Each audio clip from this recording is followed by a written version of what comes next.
سورہ مجادلہ، مجادلہ کا کیا مطلب ہے؟ مجادلہ کا مطلب ہے آپس میں تکرار، ٹھیک ہے، باہمی جھگڑا، آپس میں تکرار۔ اور یہ سورۃ جو ہے مدینہ منورہ میں نازل ہوئی ہے، اس میں ہم انشاءاللہ 22 آیات پڑھیں گے، 3 رکوع پڑھیں گے۔ اور مجادلہ کا جو لفظ ہے یہ پہلی ہی آیت میں آیا ہے، قد سمع اللہ قول التی تجادلک۔ تجادلک کا مطلب ہے بحث کرنا، تکرار کرنا، جھگڑا کرنا۔ اچھا، اس سورت کا ایک شان نزول ہے۔ زمانہ جاہلیت میں آپ کو پتہ ہے بہت سارے غلط رسمیں تھیں، ایک دوسرے کے حقوق تلف کیے جاتے تھے۔ انہی رواج میں سے یہ بھی تھا کہ وہ لوگ نا عورتوں کو تکلیف دیتے تھے اور زہار کر دیتے تھے ان سے۔ زہار یہ زہر سے ہے، زہر کا مطلب ہے پشت۔ زہار کا مطلب کیا ہے؟ زہار کیسے کیا جاتا تھا؟ زہار وہ جو عورت جو محرم رشتے ہوتے ہیں نا، مرد کے محرم رشتے، ان کے کسی ایسے عضو سے تشبیہ دے دیتے تھے اپنی بیوی کو جس کو دیکھنا حرام ہوتا ہے۔ محرم رشتے کون سے ہوتے ہیں؟ ماں محرم ہے، بیٹی محرم ہے، بیوی محرم ہے، پھپھی خالہ۔ تو جو بھی مرد کے محرم رشتے ہوتے تھے نا، وہ ان کے کسی ایسے عضو سے اپنی بیوی کو تشبیہ دے دیتے ہوتے تھے جس کی طرف دیکھنا حرام ہے، جیسے پشت، ران وغیرہ۔ اور زیادہ تر رواج یہ تھا کہ وہ بیوی کو نا اپنی ماں کی پشت جیسا کہہ دیتے تھے، جس پر وہ بیوی ان کے لیے ہمیشہ کے لیے حرام ہو جاتی تھی، اور وہ پھر وہ کسی دوسری جگہ نکاح بھی نہیں کر سکتی تھی۔ یہ اس سوسائٹی میں ایک غلط رسم تھی، ایک غلط چیز رائج تھی، اور اسلام میں ابھی تک اس کی ممانعت نہیں آئی تھی۔ تو ایک واقعہ پیش آیا، واقعہ جن صحابیہ کے ساتھ پیش آیا وہ تھیں حضرت خولہ بنت ثعلبہ رضی اللہ تعالیٰ۔ ان کے خامن تھے اوس بن صامت، وہ دونوں بوڑھے تھے، خامن بھی بہت بوڑھے تھے، ان کی طبیعت میں کچھ تیزی بھی تھی اور بڑھاپا بھی تھا۔ تو کسی بات پر وہ بیوی سے جب ناراض ہوئے تو ان سے کہہ دیا، انت علی کظہر امی، تو مجھ پر میری ماں کی پشت کی طرح ہے۔ اب عربوں کے رواج کے مطابق ان پر وہ ہمیشہ کے لیے حرام ہو گئیں، کیونکہ یہ اس زمانے میں نا یہ الفاظ طلاق کے برابر سمجھے جاتے تھے۔ بڑی دل گرفتہ ہوئیں، نبی علیہ الصلوۃ والسلام کے پاس آئیں، اور تفاسیر میں آتا ہے کہ آ کر انہوں نے کہا، یا رسول اللہ، اوس نے میری جوانی کھا لی، میں نے ان کے لیے اپنا پیٹ پھیلایا، ان سے اولاد ہوئی، اب جب میں بڑھاپے کو پہنچی ہوں تو انہوں نے مجھ سے زہار کر لیا ہے۔ اور میں آپ کو بتا چکی ہوں کہ زہار کے بارے میں اس وقت تک کوئی اللہ کی طرف سے حکم نازل نہیں ہوا تھا، اور جو چیزیں چل رہی تھیں پھر انہی کے مطابق، اس عرف کے مطابق، عرف کہتے ہیں جو سوسائٹی میں چیز رائج ہوتی ہے، اسی کے مطابق پھر فیصلہ ہوتا تھا۔ تو آپ صلی اللہ علیہ وسلم نے اس وقت کے عرف کے مطابق فرمایا کہ آپ ان پر حرام ہو گئی ہیں۔ اب خولہ رضی اللہ تعالیٰ عنہ جو ہیں خاموش نہ رہیں، انہوں نے عرض کیا، اللہ کی قسم انہوں نے تو طلاق کا لفظ استعمال نہیں کیا، میں اپنی محتاجی، اپنی بے بسی کا شکوہ نا اللہ سے کرتی ہوں۔ میرے چھوٹے چھوٹے بچے ہیں، اگر میں ان کو اوس کے پاس چھوڑ دوں، باپ کے پاس چھوڑ دوں تو وہ ضائع ہو جائیں گے، اور اگر ان کو میں اپنے پاس رکھوں گی تو وہ بھوکے رہیں گے۔ اور پھر انہوں نے سر آسمان کی طرف اٹھا کر کہا، اے اللہ، میں تجھ سے ہی شکوہ کرتی ہوں۔ اور حضرت عائشہ صدیقہ رضی اللہ عنہا بھی یہ منظر ان کے سامنے تھا، وہ ان کی سن رہی تھیں حضرت خولہ رضی اللہ عنہ کی باتیں، اور فرماتی ہیں کہ ہمارے گھر میں اس وقت جتنے بھی افراد تھے نا، حضرت خولہ رضی اللہ تعالیٰ عنہ کی تکلیف کو محسوس کر کے رو رہے تھے۔ تو جب وہ شکوہ کر رہی تھی نا اللہ سے، غم اللہ کے سامنے پیش کر رہی تھیں، تو اسی لمحے پھر آسمان سے وحی نازل ہوئی، یہ آیات نازل ہوئیں، قد سمع اللہ قول التی تجادلک فی زوجها وتشتکی الی اللہ۔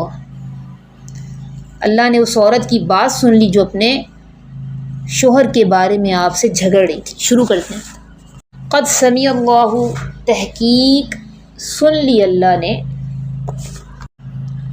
قول التی، بات اس عورت کی، التی تجادلک، جو تکرار کرتی تھی آپ سے، فی زوجہا، اپنے شوہر کے بارے میں، وتشتکی الی اللہ، اور وہ شکایت کرتی تھی اللہ کی طرف۔ واللہ یسمع تحاورکما، واللہ اور اللہ، یسمع وہ سنتا ہے، اللہ وہ سنتا تھا، تحاورکما گفتگو تم دونوں کی، اللہ سن رہا تھا گفتگو تم دونوں کی، محاورہ کہتے ہیں آپس کی گفتگو کو، تحاورکما گفتگو تم دونوں کی، اس کو آپ انگلش میں کنورسیشن بھی کہتے ہیں۔ ان اللہ سمیع بصیر، بے شک اللہ سننے والا دیکھنے والا ہے، بے شک اللہ سننے والا دیکھنے والا ہے۔ الذین یظاہرون، جو لوگ ظہار کرتے ہیں، منکم تم میں سے،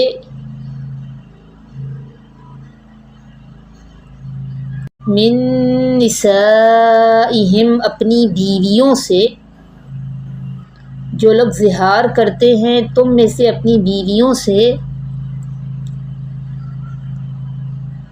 ما ہن امہاتہم نہیں ہیں وہ بیویاں ان کی مائیں، ان امہاتہم نہیں ہیں ان کی مائیں، الا اللائی مگر جنہوں نے ولدنہم جنا ہے ان کو، نہیں ہیں ان کی مائیں مگر جنہوں نے جنا ہے ان کو، وہ ان کی مائیں ہیں جنہوں نے جنا ہے ان کو۔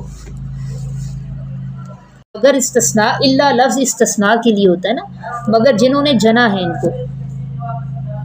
وَإِنَّهُمْ اور بے شک یہ لوگ، لَيَقُولُونَ البتہ کہتے ہیں، یعنی جو ظہار کرتے ہیں وہ لوگ کہتے ہیں،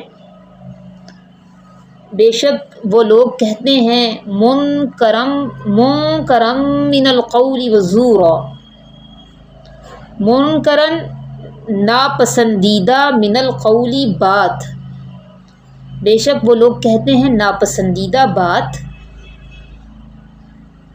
وزورا اور جھوٹ، وَإِنَّ اللَّهَ لَعَفُوٌّ غَفُورٌ اور بے شک اللہ معاف کرنے والا بخشنے والا ہے۔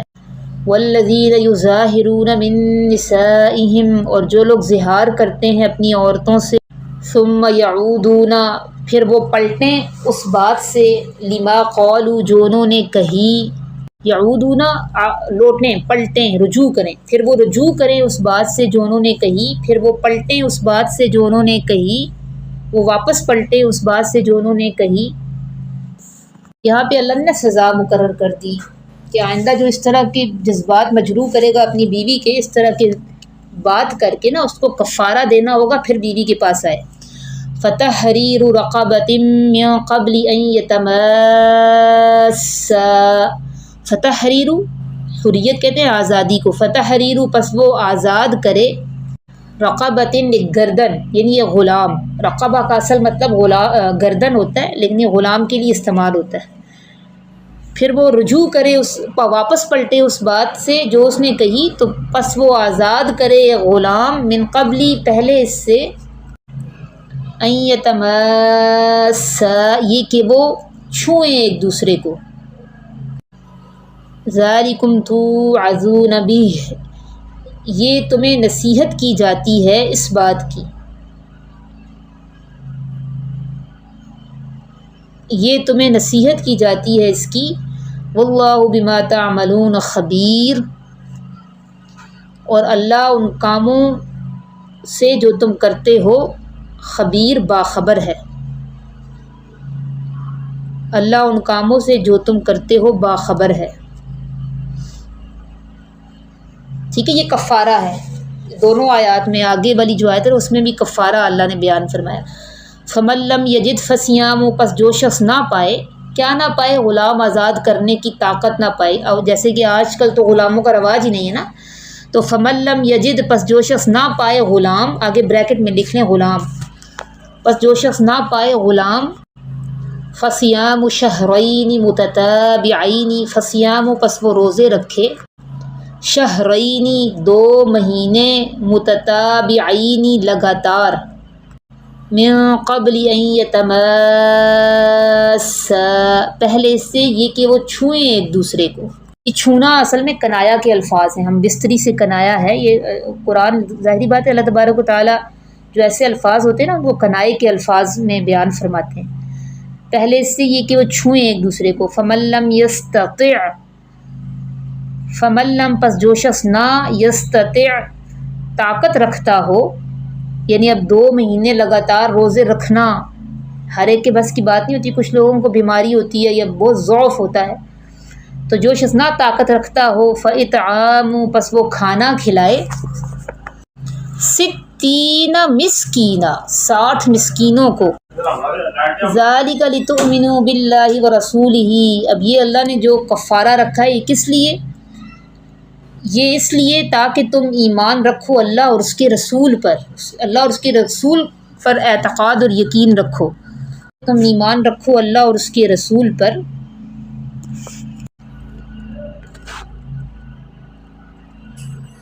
وَتِلْكَ حُدُودُ اللَّهِ، اور یہ حدیں ہیں اللہ کی، یہ باؤنڈریز ہے اللہ کی، اب ان کو پھلانگنا نہیں ہے، یہ حدیں ہیں اللہ کی۔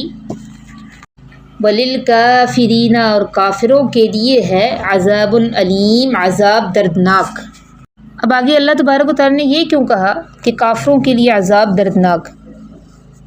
جب کوئی مشکل حکم آتا نا تو اللہ تعالیٰ پھر تسلی دیتے ہیں، اس طرح کے جتنے بھی احکام اسلام میں ہیں اس کا کافر لوگ بھی مذاق اڑاتے ہیں۔ جیسے 3 طلاقوں کو آپ دیکھ لیں، جب طلاق ہوتی ہے بیوی حرام ہو جاتی ہے تو کافر کہتے ہیں کہ دیکھو اسلام میں کتنی سختی ہے، تو جب بیوی سے زہار کر لیا 60 روزے رکھنے پڑیں گے نا، تو تصور کیا ہوتا ہے بھی اللہ کے سامنے جواب دہ ہونا ہے، کافر ہے تو اللہ کے سامنے جواب دہ نہیں ہونا۔ تو اللہ تعالیٰ یہ سمجھا رہے ہیں کہ بھئی ان کی خوشیاں اور ان کی عزتوں کو دیکھ کے متاثر نہ ہو، یہ تو اللہ کے احکام کو فالو نہیں کرتے، بلکہ تم اللہ کے احکام کو فالو کرتے ہو، لہٰذا یہ اللہ کی حدود ہیں، ان کے لیے یہ دنیا میں یہ ان کو خوش ہونے دو، آخرت میں ان کے لیے دردناک عذاب ہے۔ اچھا اس کا کفارہ آپ کو سمجھ میں آ گیا نا سب کو؟ غلام نہ ہو تو پھر 2 مہینے لگاتار روزے نہ رکھ سکے تو کیا کرنا ہوتا ہے؟ ہاں 60 مسکینوں کو کھانا کھلانا، 60 مسکینوں کو کھانا بھی 2 وقت کا اوسط درجے کا کھانا، اور کھانے کے بجائے نا گندم بھی دی جا سکتی ہے، 2 سیر گندم ہر مسکین کو۔ اللہ تعالیٰ نے کس طرح داد رسی کی تھی حضرت خولہ رضی اللہ تعالیٰ عنہ کی۔ ہماری اگر ہم اپنی سوسائٹی کو دیکھ کر بات کریں تو ایسا جب کوئی موقع ہوتا ہے جب عورت کو سائیکالوجیکلی ابیوز کیا جائے، نفسیاتی تشدد یا لفظی طور پر تشدد کا نشانہ بنایا جائے اور وہ تنگ ہو رہی ہو، تو اس کو ہمارے ہاں کیا نصیحت کی جاتی ہے؟ بھئی چپ کر کے سہتی رہو، گھر خراب نہ کرو، کسی کو نہ بتاؤ، عدالت اور قانون کا تو نام بھی مت لو۔ تو اللہ کریم نے نہ صرف یہاں پہ ایکشن لیا بلکہ ایسا قانون بنا دیا کہ دنیا کا کوئی قانون اس کا مقابلہ نہیں کر سکتا۔ تو یہ آیات اس سے ہمیں پتہ چلتا ہے کہ اسلام صرف جسمانی تشدد کو برا نہیں سمجھتا، بلکہ جو لفظی اور نفسیاتی تشدد ہوتا ہے جس کو آپ سائیکالوجیکل ایبیوز بھی کہہ سکتی ہیں، اس کی بھی اسلام میں سخت ممانعت ہے۔ بیوی کے جذبات یہاں مجروح ہو رہے ہیں نا، تو اللہ کے نزدیک اتنا بڑا جرم ہے کہ اس پر اللہ نے سخت کفارہ مقرر کر دیا۔ اللہ تعالیٰ زبانی ایذار رسانی پر ایسی سزائیں دے رہا ہے۔ آج کچھ شور تو طلاق کی دھمکی بھی دیتے ہیں نا، اور کو تمہیں طلاق دے دوں گا، اس طرح کہہ کر اس کو بے عزت کرتے ہیں، وہ ڈر جاتی ہے، اس کو معاشرے کا بھی ڈر ہوتا ہے، بے گھر ہونے کا ڈر ہوتا ہے، بچوں کا کیا ہوگا یہ بھی اس کو ایک دباؤ ہوتا ہے، خوف ہوتا ہے، اور شور پھر آ جاتا ہے آرام سے اپنی جسمانی تسکین کے لیے۔ تو اس عورت کے لیے یہ کیسی اذیت ناک چیز ہوتی ہے کہ ایک طرف وہ طلاق کی دھمکی دیتا ہے، زبانی ابیوز کرتا ہے، بے توقیر کرتا ہے، اور دوبارہ بستر پر بلا لیتا ہے۔ تو اب اس جو اللہ نے سزا کی نا، یہ سارا بوجھ مرد پر ہے۔ اب جب مرد اس طرح کی بات کرے گا تو دوبارہ بستر پر بلانے سے پہلے پھر اس کو 100 مرتبہ سوچنا پڑے گا، ٹھیک ہے؟ یہ کفارہ دے کر وہ پھر اس کے لیے جائز ہوتی ہے بیوی، پہلے کفارہ دے۔ اسی طرح آج دیکھیں بیوی اگر عدالت میں چلی جائے، وہ اس کو میں نے تو ایسے میرے پاس آتی ہیں لڑکیاں بیچاری اپنے کیسز بتاتی ہیں۔ فرسٹ سیشن کی لڑکی تھی، ترجمہ تفسیر پڑھا، وہ مجھے بتا رہی شور جوتے سے مارتا ہے۔ کیوں مارتا ہے؟ ساس کو بتایا، وہ کہتی ہے لڑکے ایسے ہی ہوتے ہیں۔ بھئی کس نے کہا ہے لڑکے ایسے ہی ہوتے ہیں؟ تم اپنے نفسیاتی مریض بیٹے کو کہہ رہی ہو، اس کو جسٹیفائی کر رہی ہو، ایسے ہی ہوتے ہیں، دوستیاں لگائی ہوئی ہیں، لڑکے ایسے ہی ہوتے ہیں۔ ماں کو بتایا، ماں کہتی ہے بیٹا برداشت کرو، ٹھیک ہو جائے گا، برداشت کرو، یہ سوچ کے برداشت کرو۔ آج اگر دنیوی سزا دلوانے جائے نا تو شوہر میں غصہ بھڑکتا ہے، معاشرہ کہتا ہے تم نے شکایت لگا کے اپنے شوہر کو سزا دلوا دی، شرم نہیں آتی؟ معاف کر دیتی نا۔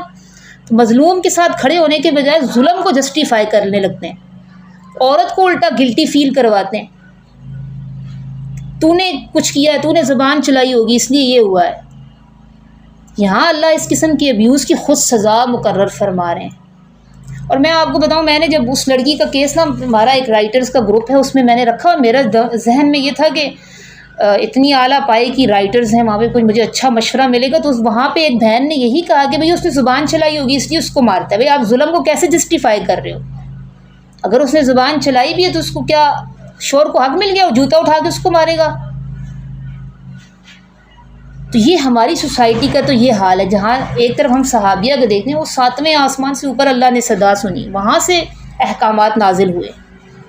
تو یہ آیت مردوں کو پابند کرتی ہے کہ وہ اپنی زبان کے ذمہ دار ہیں۔ کسی عورت کو اپنی زوجیت میں لانے کا یہ مطلب نہیں ہے کہ آپ اس کے جذبات کے مالک بن گئے، اب جو چاہیں کہہ دیں گے۔ رشتوں کی حدود اللہ نے بالکل واضح کر دی ہیں، ماں کا مقام الگ ہے، بیوی کا الگ ہے۔ کسی ایک رشتے کی آڑ لے کر کسی دوسرے رشتے کی توہین کرنا، اس سے بھی اسلام روکتا ہے۔ اسلام ہمیں سکھاتا ہے کہ بھئی رشتوں کے احترام میں توازن ہے۔ یہ بیوی کو معلق ہی کرنا تھا نا اس دور میں، اس طرح کے باتیں کہہ کے، تو اس کو اللہ نے منکرم من القول، سخت ناپسندیدہ بات کہا۔ تو بیوی کو ایسے لقب دینا جس سے اس کی تذلیل ہو، وہ الجھ جائے، تو اللہ نے اس کو بھی گناہ اور جھوٹ قرار دیا۔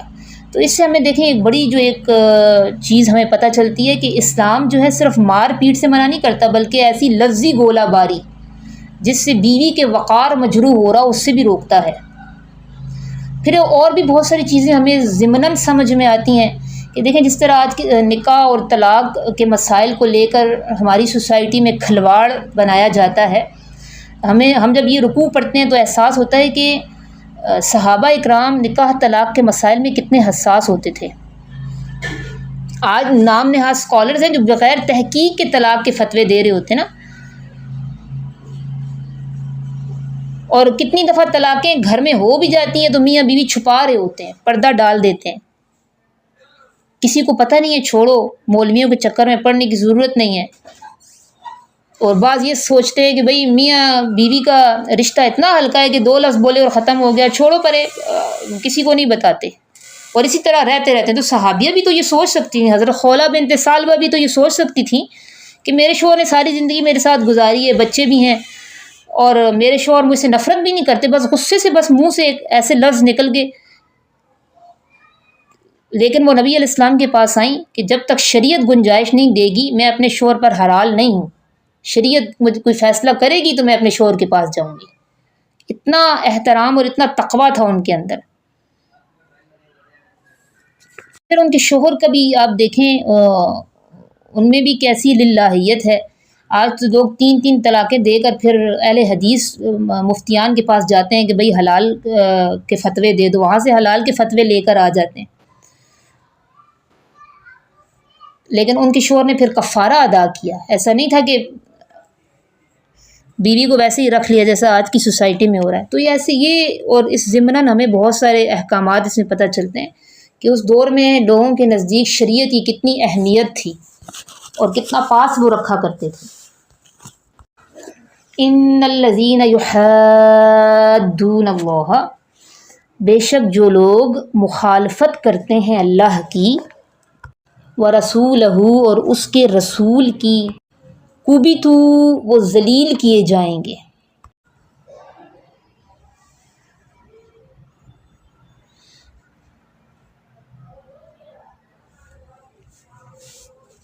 الذین من قبلہم، وہ لوگ جو ان سے پہلے تھے، جیسا کہ ذلیل کیے گئے وہ لوگ جو ان سے پہلے تھے۔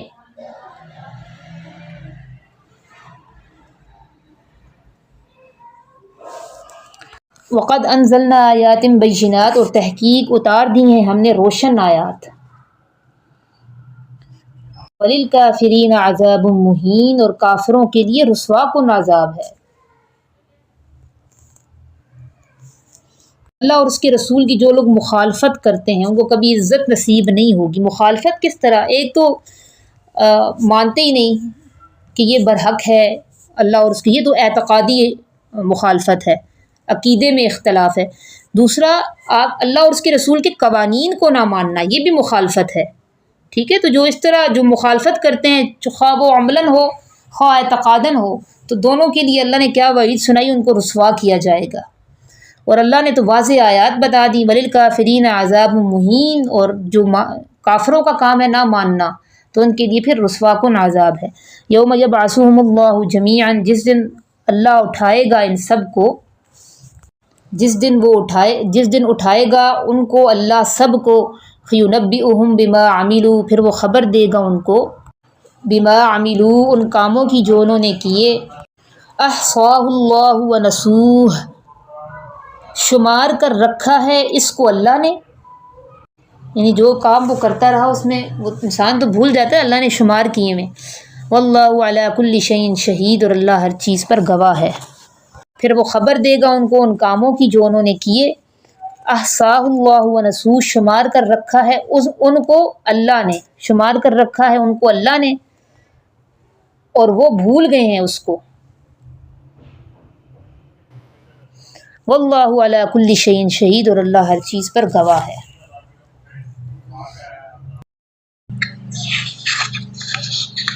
الم تر ان اللہ، الم تر، کیا نہیں آپ نے دیکھا، ان اللہ، کہ بے شک اللہ، یعلم ما فی السماوات وما فی الارض، وہ جانتا ہے جو آسمانوں میں ہے اور جو زمین میں ہے. ما یکون، نہیں ہوتی، من نجوا، سرگوشی، نہیں ہوتی سرگوشی. نجوا کا مطلب ہوتا ہے خفیہ مشورے، میٹنگز، سرگوشیاں. نہیں ہوتی سرگوشی ثلاثۃ، تین کی، الا هو رابعهم، مگر وہ چوتھا ہوتا ہے ان کا، ولا خمسۃ، اور نہ پانچ کی، الا هو سادسهم، مگر وہ چھٹا ہوتا ہے ان کا، ولا ادنی، اور نہ کم، من ذالک، اس سے، اور نہ کم اس سے، ولا اکثر، اور نہ زیادہ، الا هو معہم، مگر وہ ساتھ ہوتا ہے ان کے، اینما کانوا، جہاں کہیں، ما کانوا وہ ہوں، ثم ینبئہم، پھر وہ خبر دے گا ان کو، بما عملوا، ان کاموں کی جو انہوں نے کیے، یوم القیامت، قیامت کے دن، ان اللہ بکل شیء علیم، بے شک اللہ ہر چیز کو جاننے والا ہے. آپ سب کو یہ معلوم ہی ہے کہ جب مسلمان مکہ میں تھے، ہجرت نہیں کی تھی، اور اس وقت تو صرف مشرک تھے جن کی اسلام دشمنی بالکل کھلم کھلا تھی، جس کی وجہ سے پھر مسلمانوں نے حبشہ کی طرف اور پھر مدینہ کی طرف ہجرت کی تھی. لیکن جب مسلمان مدینے آئے تھے اور قدر سکون ان کو نصیب ہوا تھا، اور آپ صلی اللہ علیہ وسلم نے معاہدہ کر کے، میثاق مدینہ کے نام سے جو معروف ہے معاہدہ، اس کے بعد پھر ایک ریاست کی بنیاد رکھی تھی. لیکن اسی کے ساتھ مدینہ کے اندر ان کو مخالفتوں کا سامنا بھی کرنا پڑ گیا. وہ مخالفتیں کس کی طرف سے تھیں؟ ایک تو یہود تھے جو مدینہ کے اطراف میں بڑی تعداد میں آباد تھے. ان کے 3 قبیلے تھے نا مشہور، بنو نذیر، بنو قریظہ اور بنو قینقاع. اور پھر منافق بھی تھے جنہوں نے بظاہر کلمہ پڑھ لیا تھا، لیکن ان کی ہمدردیاں یہودیوں کے ساتھ بھی تھیں اور وہاں مکہ کے مشرکوں کے ساتھ بھی تھی. تو یہ آپس میں یہودی اور منافق نا مسلمانوں کے خلاف خفیہ میٹنگز کیا کرتے تھے. ایک تو یہ کرتے تھے، مسلمانوں کے خلاف خفیہ میٹنگز کرتے تھے، دوسرا یہ کرتے کہ جب کسی مسلمان کو دیکھتے نا تو آپس میں کانا پھوسی شروع کر دیتے، ایمان والوں کی طرف اشارہ کرتے، ان کی عیب جوئی کرتے۔ ظاہری بات ہے مسلمانوں کو اس سے بھی سخت تکلیف ہوتی، کوفت ہوتی۔ اور ایک اور کام وہ یہ کرتے تھے، مطلب شرارتیں کرتے ہی رہتے تھے، اور ان میں جو یہودی تھے نا وہ پیش تھے۔ اور یہودیوں کی ایک عادت یہ بھی تھی کہ وہ جب نبی علیہ السلام کی مجلس میں آتے تھے تو السلام علیکم کے بجائے السلام علیکم، لام کو تھوڑا سا دبا دیتے، معنی بدل جاتا۔ السلام کا مطلب ہے معاذ اللہ آپ پر ہلاکت ہو، اس طرح جب سلام کیا کرتے تھے۔ تو اللہ تعالیٰ نے وحی کے ذریعے نبی علیہ السلام کو اس کی خبر دے دی تھی، اور ان کی دیکھا دیکھی نا پھر منافق بھی اسی طرح کرتے تھے، شرارتیں کرتے ہوتے تھے، کیونکہ در پردہ ان کی ہمدردیاں ساری تو کافروں کے ساتھ تھیں، بظاہر انہوں نے کلمہ پڑھا ہوا تھا۔ ایک دفعہ حضرت عائشہ صدیقہ رضی اللہ عنہا نے یہ الفاظ سنے تھے، اور جواب میں انہوں نے کہا تھا علیکم السام والعنہ، تم پر بھی اللہ کی ہلاکت ہو اور لعنت ہو۔ تو نبی علیہ السلام نے عائشہ رضی اللہ تعالیٰ عنہ کو منع کیا تھا کہ ایسے نہ کہیں، یہ اچھی بات نہیں ہے۔ یہ ہمارے سامنے جب ایسی بات کرتے ہیں نا تو ہم صرف اتنا کہہ دیتے ہیں وعلیکم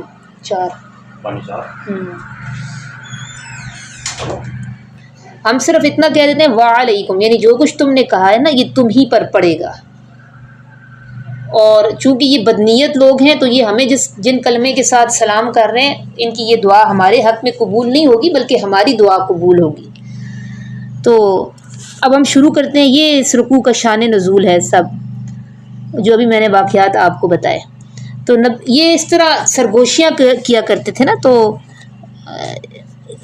منع کیا گیا اس طرح سرگوشیاں کرنے سے۔ اور احادیث مبارکہ میں تو پورے مضامین ہیں، پورے چیپٹر ہیں کہ اگر 3 آدمی کسی جگہ موجود ہیں تو یا سفر میں ہیں، کسی بھی مجلس میں ہیں، تو تیسرے کو چھوڑ کر 2 بندے الگ سے سرگوشیاں نہ کریں تاکہ تیسرے کی دل شکنی نہ ہو۔ یہ ہمیں اخلاق اور تہذیب سکھائی گئی ہے احادیث مبارکہ میں۔ اور اس طرح کسی مجلس میں بیٹھ کے نا سرگوشیاں کرنے سے منع کیا گیا ہے۔ الم تر الی الذین، کیا نہیں آپ نے دیکھا، الی الذین ان لوگوں کی طرف، نہوا عن النجوی روکا گیا جنہیں سرگوشیاں کرنے سے، ثم یعودون پھر وہ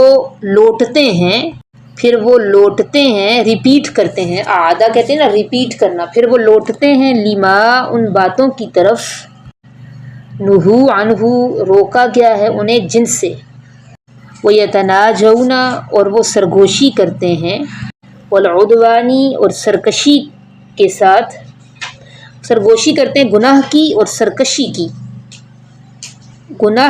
سرکشی کی، وَمَعْصِيَةِ الرَّسُولِ اور رسول کی نافرمانی کی۔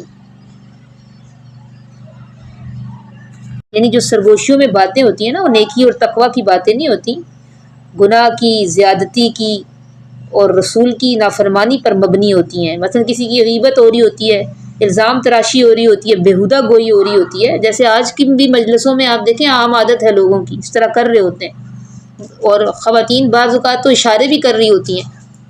تو یہ اسلام اس طرح بھی دل شکنی سے روکتا ہے، یہ تہذیب کے خلاف چیز ہے۔ تو یہ منافقوں کی عادت تھی، ٹھیک ہے، اس کو یہ منافقین کی عادات میں سے ہے، ان چیزوں سے گریز کرنا چاہیے۔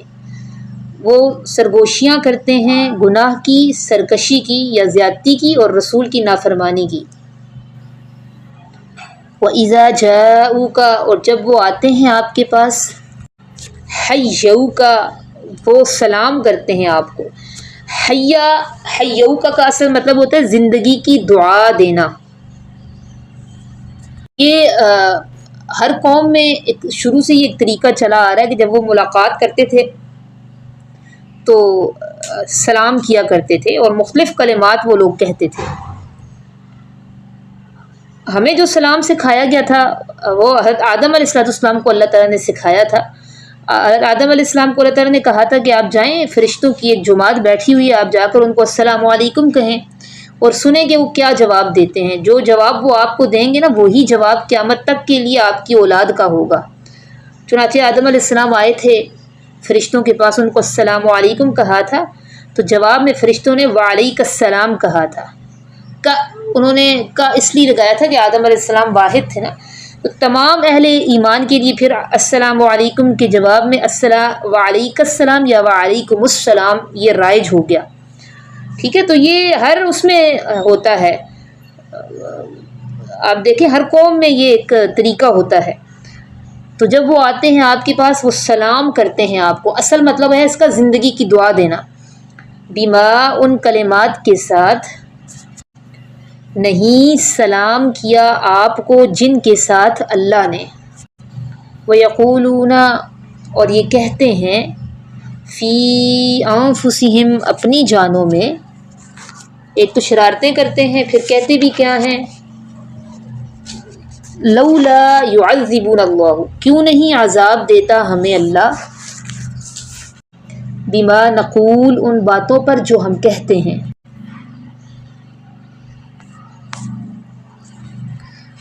حسبہم جہنم، اس کا اللہ نے کیا جواب دیا، کافی ہے ان کو جہنم۔ دنیا میں اللہ تعالیٰ مہلت دیتا ہے انسان کو اور موقع دیتا ہے، بعض اوقات دنیا میں سزا بھی مل جاتی ہے، لیکن اصل سزا اور جزا کا جو مقام ہے نا وہ آخرت ہے۔ حسبہم جہنم، کافی ہے ان کو جہنم، یصلونہا وہ داخل ہوں گے اس میں، فبئس المصیر پس کتنا برا ہے ٹھکانہ، مصیر لوٹ کر آنے کی جگہ کو بھی کہتے ہیں، پس کتنا برا ہے ٹھکانہ۔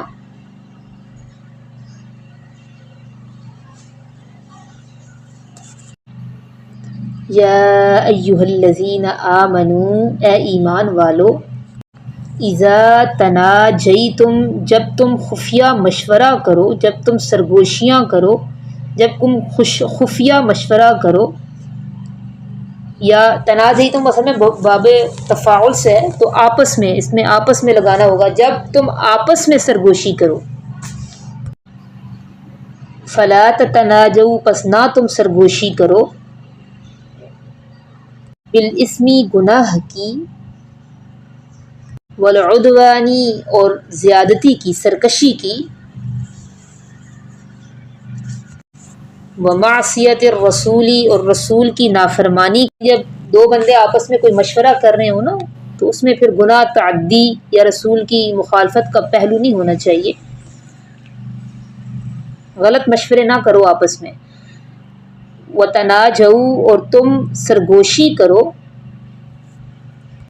بالبر والتقوی، آپ اس کو مشورہ بھی کر سکتے ہیں، یہ خفیہ مشورہ، اور تم خفیہ مشورے کرو آپس میں، بالبر والتقوی نیکی اور تقوی کے، نیکی اور تقوی کے، یعنی ایک دوسرے کی خیر خواہی والی بات ہونی چاہیے، شر نہیں ہونا چاہیے ان خفیہ مشوروں میں۔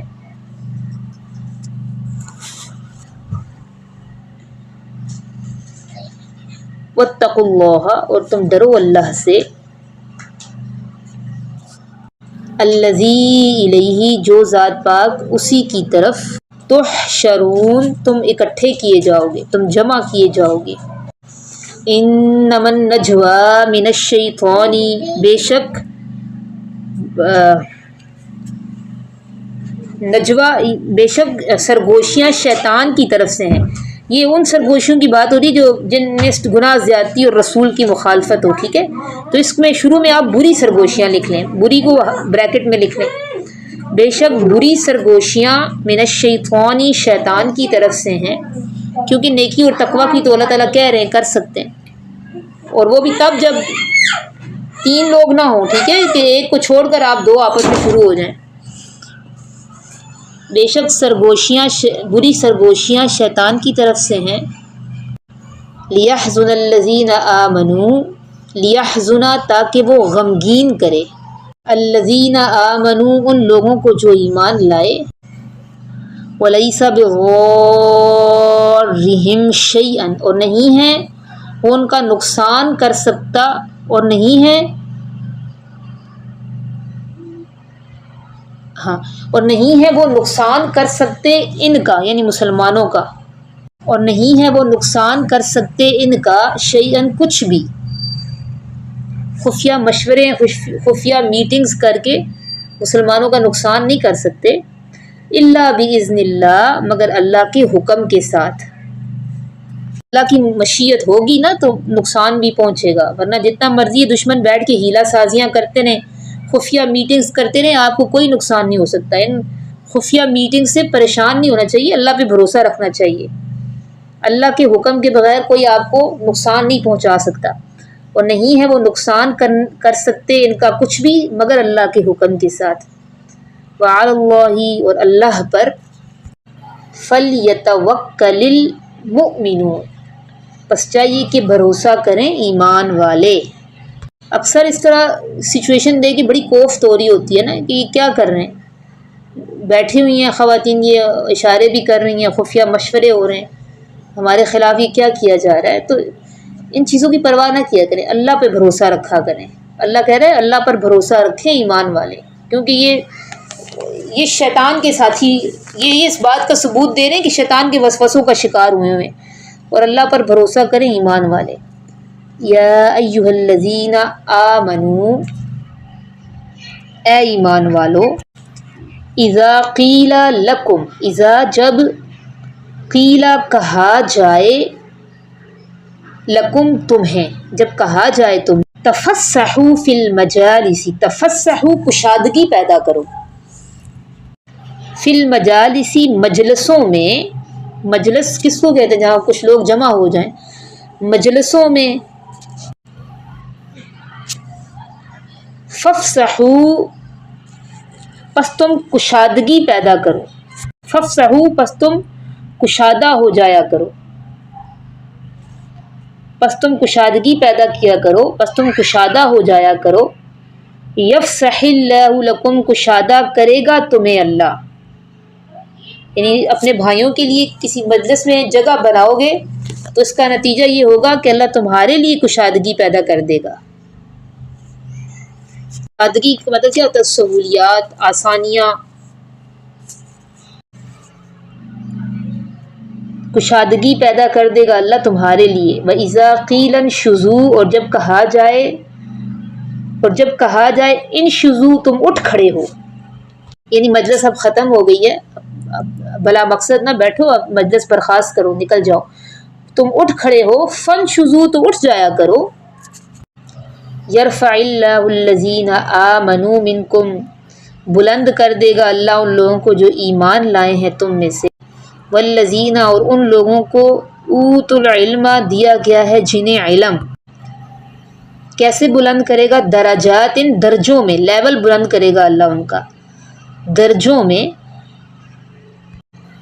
واللہ بما تعملون خبیر اور اللہ تعالیٰ خبردار ہے ان کاموں سے جو تم کرتے ہو۔ مجلس میں جب کوئی مجلس لگی ہوئی ہوتی ہے اور باہر سے لوگ آئیں تو حاضرین مجلس جو ہوتے ہیں ان کو یہ آداب سکھائے گئے ہیں کہ وہ تھوڑا سمٹ کر بیٹھ جائیں۔ چوکڑی مار کر بیٹھا ہوا ہے، اس کو نظر آ رہا ہے باہر سے لوگ آئیں اور گنجائش کم ہے، اس کو چاہیے تھوڑا سمٹ کر بیٹھ جائے۔ آپ صلی اللہ علیہ وسلم مجلس میں خود لوگوں کو کہتے ہوتے تھے اب کشادگی پیدا کرو، اور صحابہ اکرام تو خود بھی جو باہر سے آتا تھا نا تھوڑا سمٹ جاتے ہوتے تھے۔ اس سے باہر سے آنے والے پر بھی بڑا اچھا تاثر پڑتا ہے کہ اس بندے نے مجھے رسپیکٹ دی ہے اور میرے لیے جگہ کشادہ کی۔ اور کتنی بڑی یہاں پہ خوشخبری بھی ہے کہ اللہ تمہیں کشادگی دے گا۔ اب یہ کشادگی کس چیز میں ہوتی ہے؟ اس میں مفسرین کہتے ہیں مکان کشادہ کر دے گا، رزق کشادہ کر دے گا، قبر میں کشادگی دے گا، ہر جگہ اللہ فراغی عطا فرماتا ہے۔ اور اسی طرح جب مجلس ختم ہو جائے تو پھر اٹھ کر جانے کو کہا جائے نا تو تب بھی مسلمانوں کو یہی حکم ہے کہ اٹھ کر چلے جاؤ۔ بعض دفعہ ایسا ہوتا ہے کہ بلا مقصد بیٹھے رہنے سے تکلیف بھی ہوتی ہے۔ یا ایھا الذین آمنوا اے ایمان والو، اذا ناجیتم الرسول جب تم خفیہ مشورہ کرو رسول صلی اللہ علیہ وسلم سے۔ اچھا یہاں پہ میں مجلسوں کی بات ہو رہی تھی، تھوڑا سا آپ کو مزید میں بتا دوں کہ یہ تو کچھ اچھی خصلتیں عادتیں ہیں جو اللہ تعالیٰ مسلم معاشرے میں پیدا کرنا چاہتے ہیں، ہم لوگوں میں دیکھنا چاہتے ہیں۔ اس کے علاوہ کچھ اور آداب مجلس بھی ہیں جو ہمیں حدیث میں سکھائے گئے ہیں۔ وہ کیا ہیں؟ ایک حدیث میں ہے المجالس بالامانہ، جو مجلسوں میں کوئی بات کہہ دی جائے نا وہ امانت کی طرح ہوتی ہے، ٹھیک ہے۔ اور پھر نبی علیہ الصلوۃ والسلام جب مجلس لگاتے تھے تو اس کی ابتدا بھی اللہ کے ذکر سے کرتے تھے، اور جب اس کو ختم کرتے تو اس وقت بھی اللہ کا ذکر ہی کرتے تھے۔ اور آپ صلی اللہ علیہ وسلم نے ایک دعا بھی سکھائی ہے کہ جب مجلس ختم ہو تو یہ دعا پڑھا کریں جو آپ لوگ پڑھتی ہیں، شروع سے ہی ہمارے معمولات میں شامل ہے، سبحان اللہ وبحمدہ سبحانک اللہم وبحمدک، یہ والی دعا۔ اس سے کیا ہوتا ہے کہ مجلس کے دوران اگر ہم سے کوئی معصیت کا کام ہو گیا نا یا بے ادبی ہوگی تو یہ دعا اس معصیت کا، اس بے ادبی کا کفارہ بن جاتی ہے۔ اور پھر مجلس چھوڑتے وقت بھی سلام کرنا چاہیے، ٹھیک ہے، یہ آداب ہمیں سکھائے گئے ہیں، داخل ہوتے وقت بھی۔ اور کوئی ایسی مجلس آپ لگا کر بیٹھی ہیں جس میں آپ نے صرف دنیا کی باتیں کی ہیں تو وہ قیامت کے دن پھر آپ کے لیے حسرت اور افسوس بنے گی۔ اچھا، میں ادھر ہمارے یہاں مسجد ہے اور اس کے سامنے پارک ہے نا، تو وہاں پہ ماشاءاللہ سے ایک خاتون ہے، بہت خوبصورت انہوں نے پردہ کیا ہوا ہوتا ہے، آنکھیں بھی نظر نہیں آ رہی ہوتی، اس قدر پیارا پردہ ہوتا ہے ان کا، مکمل پردے میں ہوتی ہیں۔ تو ان کی یہ بڑی اچھی عادت ہے کہ جیسے ہی وہ آ کر بیٹھتی ہیں حلقے میں خواتین کے، تو کوئی نہ کوئی حدیث سنا کر اٹھتی ہیں۔ آج بھی انہوں نے حدیث سنائی تھی کہ منافق کی، کہ میں آپ کو حدیث سناتی ہوں تاکہ یہ مجلس ہمارے لیے نا حسرت کا باعث نہ بنے، اور کوئی غیبت نہیں تھی اس مجلس میں، اور حدیث سنا کے اٹھیں اس نیت سے۔ ان کے سامنے یہ حدیث تھی نا کہ کوئی مجلس لگاؤ تو اس میں اللہ کا کوئی نہ کوئی ذکر، رسول کی کوئی نہ کوئی بات لازمی ہو تاکہ وہ حسرت اور افسوس نہ بنے۔ تو یہ چند دیگر آداب تھے جو بھی میں نے آپ کو بتائے۔ اب ہم واپس چلتے ہیں آیت نمبر 12 کی طرف۔ اے ایمان والو، جب تم خفیہ مشورہ کرو رسول سے، فقدموا، پس تم مقدم کرو، پیشگی دو، بین یدی نجواکم، بین یدی کا مطلب ہے پہلے، نجواکم اپنے مشوروں کے، اپنی سرگوشیوں کے، صدقتاً صدقہ، صدقہ، پس تم پیشگی دو یا تم مقدم کرو اپنے مشوروں سے پہلے صدقہ، یہ خفیہ مشورہ، نجواکم اپنے خفیہ مشورے سے پہلے صدقہ، ذالک خیر لکم، یہ بات بہتر ہے تمہارے لیے،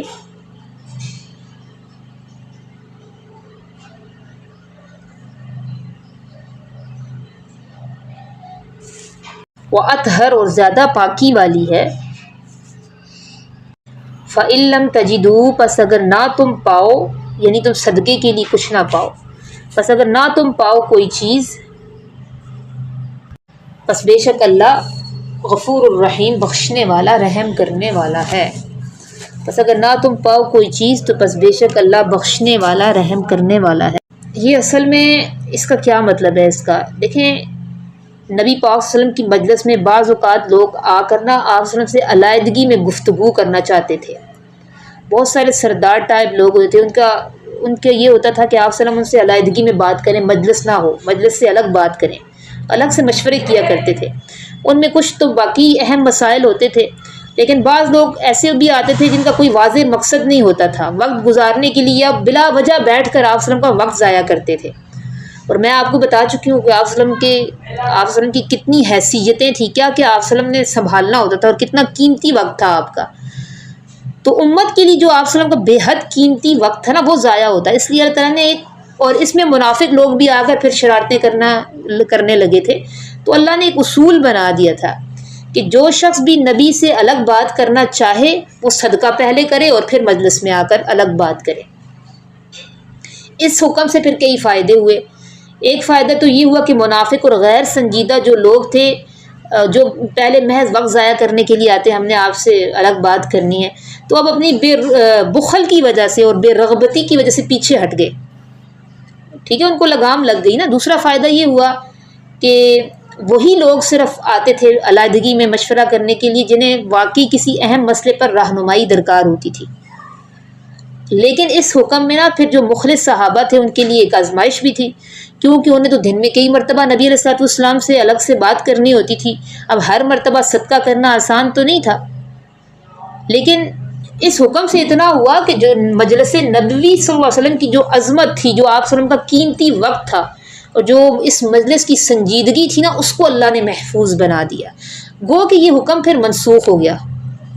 ٹھیک ہے، اللہ نے اگلی آیت ہے اس میں اللہ نے یہ منسوخ کر، لیکن اس سے ہمیں کچھ اصول ہمیں ضرور اللہ نے سکھا دیے. اصول کیا ہیں کہ دیکھیں آج بھی دینی اور تعلیمی نظام میں ہم اس سے رہنمائی لے سکتے ہیں. آج آپ دیکھیں میں شروع میں جب میں نے یہ قرآن کورسز متعارف کروائے تھے، بالکل مفت کورسز تھے، یہ 2018 میں نے شروع کیا تھا، اوپن گروپ بنائے ہوئے تھے، تو اس میں لوگ شامل ہو جاتے تھے. لیکن کچھ بہنیں ایسی بھی تھیں جو مخلص تھیں، کچھ ایسی بھی تھیں، ایسا نہیں ہے کہ سب ایک ہی کیٹیگری میں تھیں. بعض ایسے لوگ بھی شامل ہو جاتے ہیں نا جن کی نیت سیکھنے کی نہیں ہوتی، محض گروپ میں شامل لڑکیوں سے رابطے بڑھانے کے لیے، نمبر حاصل کرنے کے لیے، اور پھر خاموشی سے گروپ چھوڑ دیے جاتے.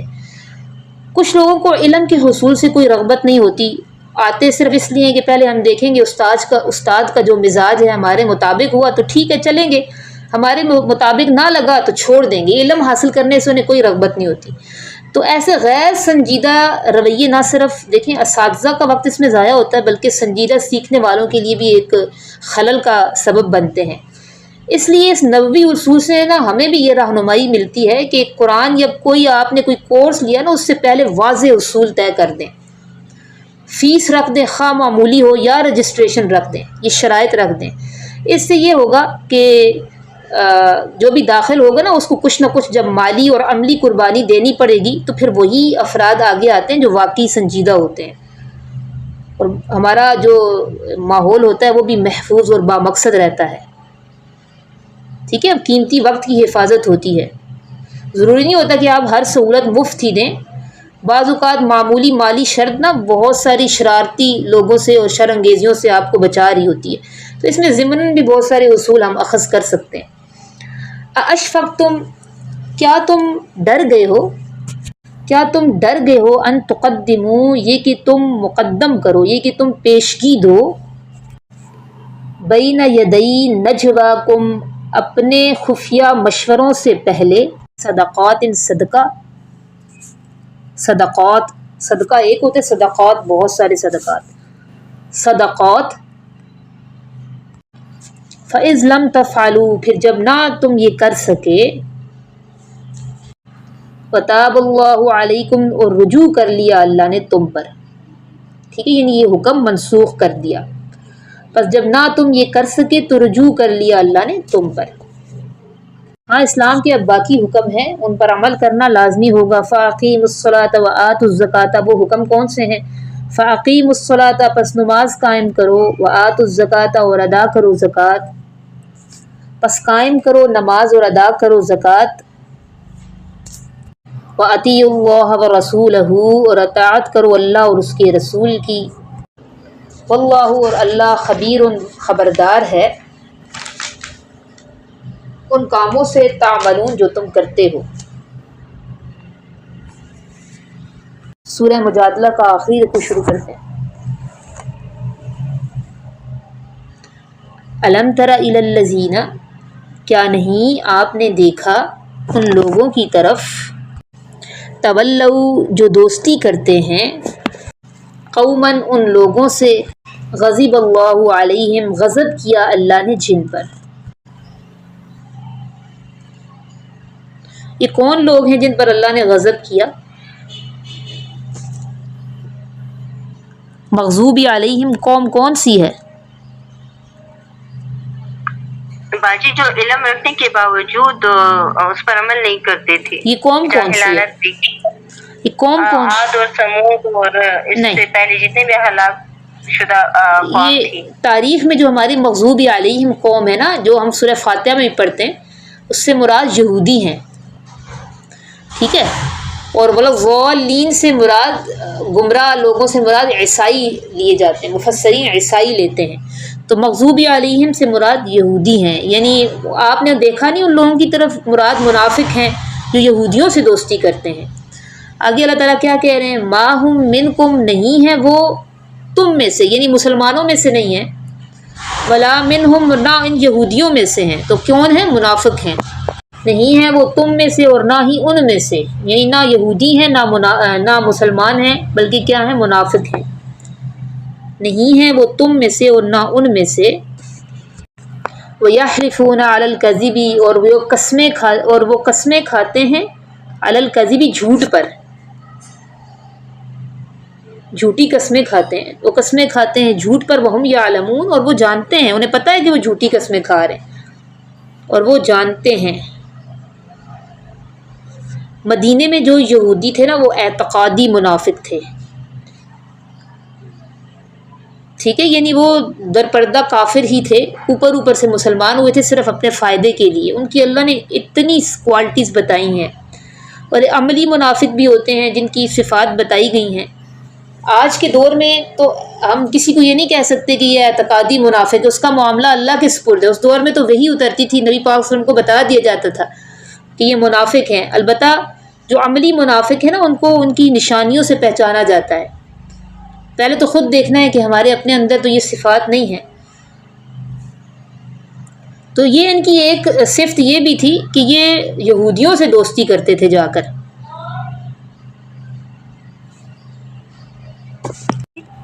جی اپنی اسی آیت کا تھوڑا سا ماہم سے یہاں سے دوبارہ اس کا ترجمہ بولیے۔ ماہم منکم ولا منہم، نہیں ہیں وہ تم میں سے، یعنی مسلمانوں میں سے نہیں ہیں، ولا منہم اور نہ ان میں سے ہیں، یعنی یہودیوں میں سے بھی نہیں ہیں۔ اللہ لہم عذابا شدیدا، تیار کر رکھا ہے اللہ نے ان کے لیے سخت عذاب۔ انہم ساء، بے شک بہت برے ہیں، ما کانوا یعملون، جو وہ کام کرتے ہیں، بے شک بہت برے ہیں جو وہ کام کرتے ہیں۔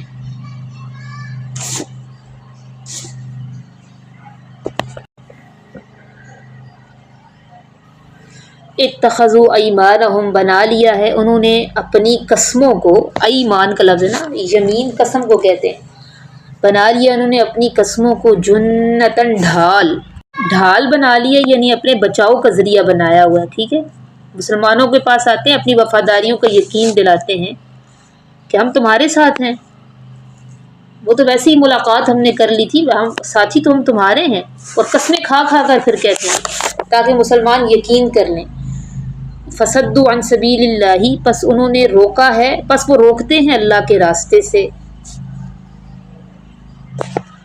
یعنی عمل ہوتا ہے ان کا خلاف ہوتا ہے، باتیں دعوے بڑے بڑے کرتے ہیں، عمل اس کے خلاف ہوتا ہے۔ عمل کیا ہوتا ہے؟ ایک تو مسلمانوں کے دشمنوں کے ساتھ دوستیاں کرنا،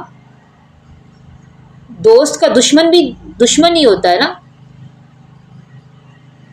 دشمنوں کے ساتھ جو جا کر دوستی کرے وہ بھی دشمن ہی ہوتا ہے، تو دشمن کا دوست دشمن ہی ہوتا ہے، تو یہ ان کا عمل اس کے خلاف ہے۔ دوسرا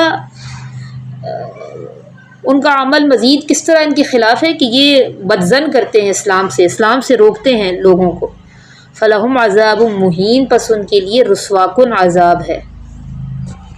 یہ زبان کے بجائے عمل کو دیکھنا چاہیے، کسی کا عمل کیسا ہے، بس ان کے لیے رسوا کن عذاب ہے۔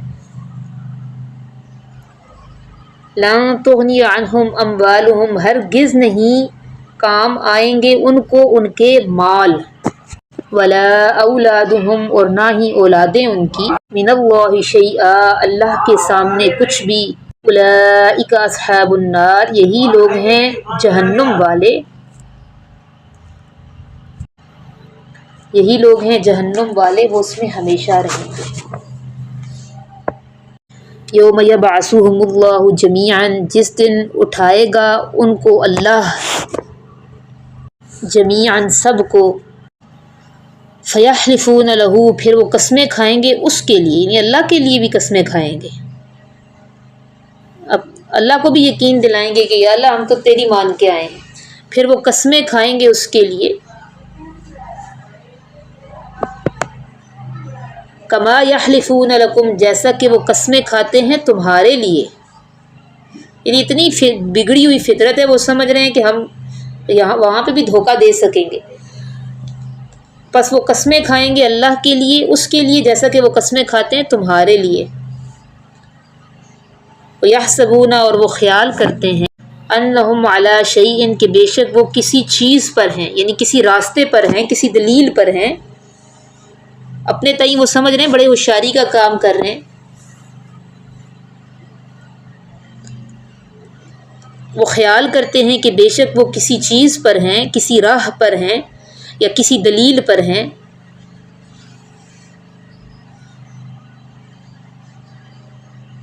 الا انہم، آگاہ رہو کہ بے شک، ہم الکاذبون، وہی لوگ ہیں جھوٹے.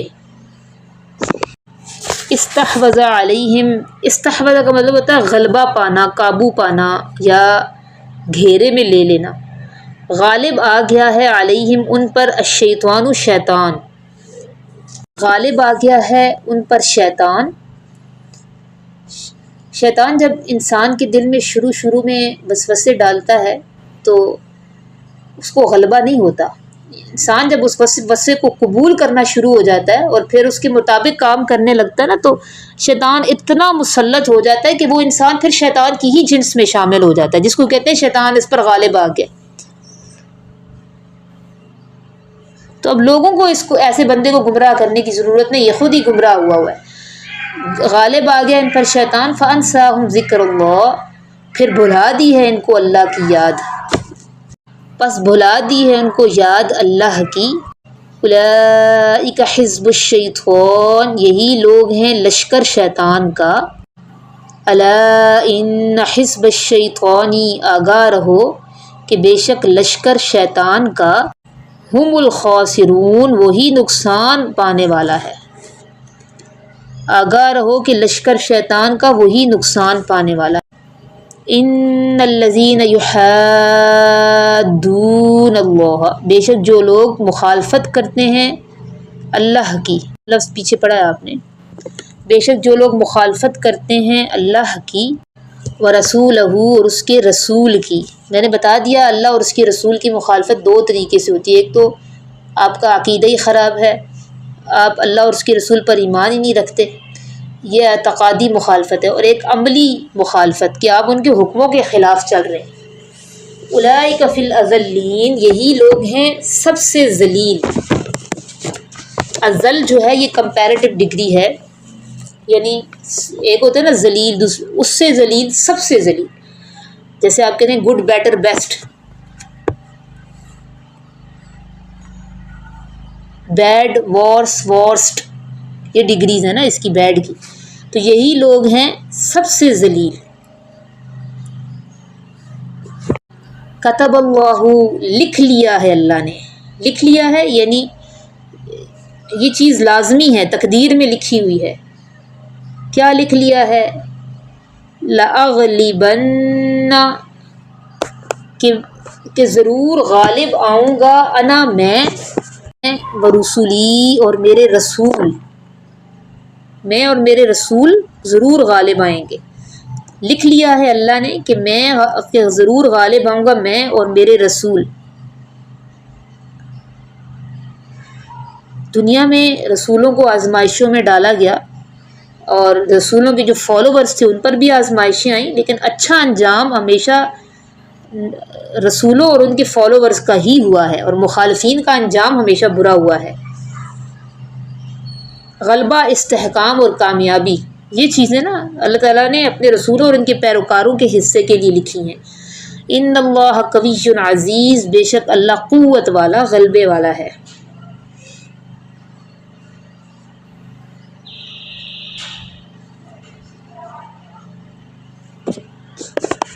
لا تجد قوما، نہیں تم پاؤ گے ان لوگوں کو، یؤمنون باللہ، جو ایمان رکھتے ہیں اللہ پر، والیوم الآخر، اور آخرت کے دن پر.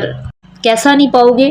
یوادون، کہ وہ دوستی رکھتے ہیں، وہ دوستی رکھتے ہیں، من حاد اللہ، جو شخص مخالفت کرے اللہ کی، ورسولہ، اور رسولہ، اور اس کے رسول کی. یعنی ایسے بندے کے ساتھ وہ دوستی نہیں رکھتے جو اللہ اور اس کے رسول کی مخالفت کرتے ہیں. ایمان والوں کا یہ شیوہ ہوتا ہے کہ وہ دوستی رکھتے ہوں اس شخص سے جو مخالفت کرے اللہ اور اس کے رسول کی، کہ وہ دوستی رکھتے ہیں اس شخص سے جو مخالفت کرے اللہ اور اس کے رسول سے. وَلَوْ كَانُوا، اور اگرچہ وہ ہوں، آباءَہم، باپ دادا ان کے، او ابناءہم، یا بیٹے ان کے،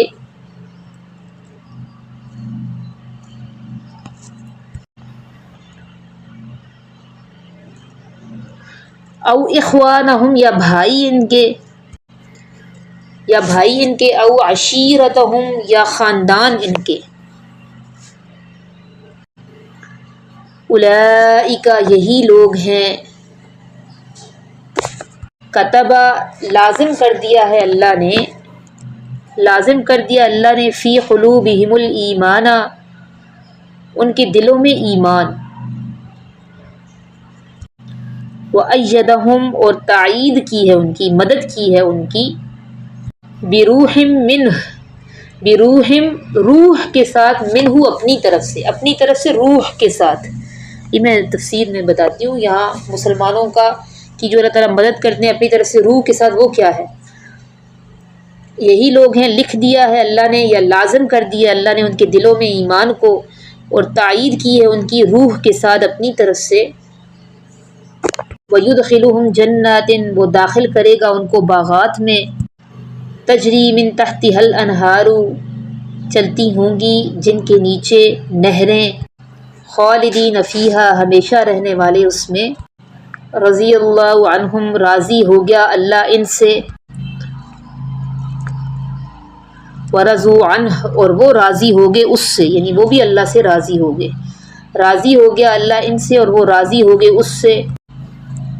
اولئک حزب اللہ یہی لوگ ہیں اللہ کا لشکر، الا ان حزب اللہ هم المفلحون آگاہ رہو بے شک لشکر اللہ کا، هم المفلحون وہ کامیاب ہونے والا ہے۔ دین کے دشمنوں کے ساتھ دوستی رکھنا چونکہ ایمان کے تقاضوں کے خلاف ہے نا، اور ہم دیکھتے ہیں صحابہ کو یہ مقام حاصل تھا، وہ اس آیت کے مکمل مصداق تھے،